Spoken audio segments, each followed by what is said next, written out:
Ngikubingelele ngiphinde ngikwamukele embukelweni Ndobane TV. Siyathokoza ukuthi usubscribe kule channel yakho ngaphambili. Kuyintokozo kakhulu kuba nawe mfowethu osajoyinaka ukuqala kule channel yethu. Sicela mfowethu ukuthi subscribe ukuze ungaphutha nayo yonke video esiyifakayo kule channel yethu. Nazi engiza nazo engiyithatha kumthombo othembekile. Kusolakala ukuthi ke umzukulu kabachazile lapha na kungenzeka akhiphe ivideo promo ethi mayifane nalena eyakhishwa uNjoko last year embukelo Thandeka. Kuzokhumuleka ukuthi uNjoko umfana senkandla emshisandlu washiye mangaze abalandeli abaningi lapha na embukelo Thandeka ngoba ke abanye abalandeli babemgxeka bethi ke ivideo promo yakhe iyabheda kakhulu lapha na embukelo Thandeka. Kungamele ikhiphe lapha na embukelo Thandeka bethi ke babukisa iphone lapha na embukelo Thandeka. Nomzukulu ke sesifakelile amazwibela lapha na ke video promo yakhe lapha na embukelo Thandekayo. Awuyibambe uyibuke embukelo Thandekayo ubone ukuthi ngempela laba solo ukuthi kungenzeka ukuthi izofana nale kanjoko lapha na embukelo Thandekayo baqinisile bese ushivo lapha na comment section bese ngithi mina nani asihlangene ngokuzayo.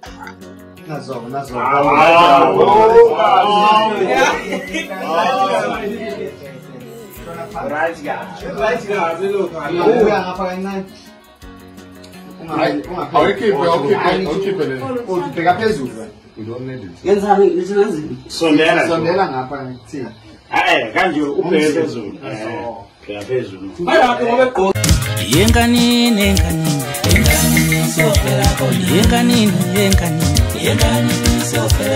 Yenganini